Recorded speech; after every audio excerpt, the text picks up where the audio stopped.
Ben çıkarken haber'e gideceğim dedi ve arıyorum açma telefonu kapalı.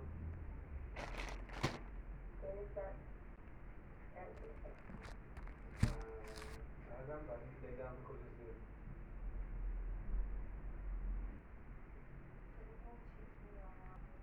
Celal abi, sen o yüzü boş ver de yaptığınları da bana da tamam mı?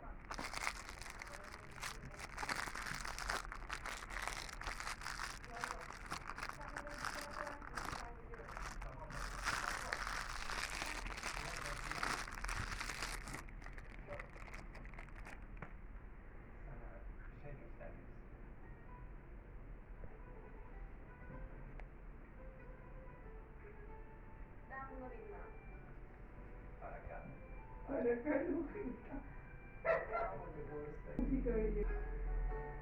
Runda'nın eski adını bilir misin? Moskoniz. Güzel kokulu ada, mis adası. İsmini bu adada yetişen bitkilerden, çiçekler. Büyük dedemler bir zamanlar bu adada yaşamışlar. Burada yetişen bitkilerden çaylar, kokular yaparlarmış.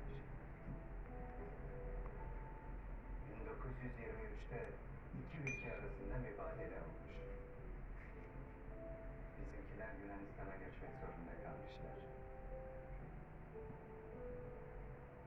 Ben de çocukluğumdan beri merak ederim. O büyük dede...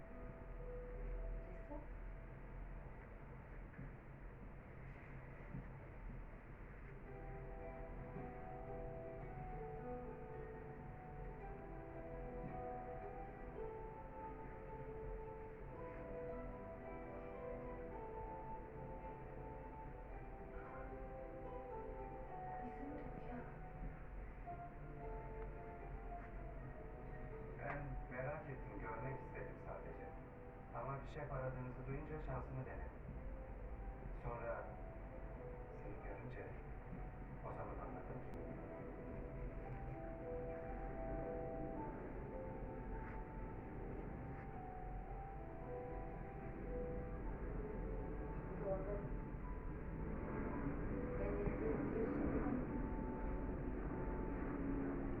O zaman anladım ki ailemin mirası artık yüklenmedi.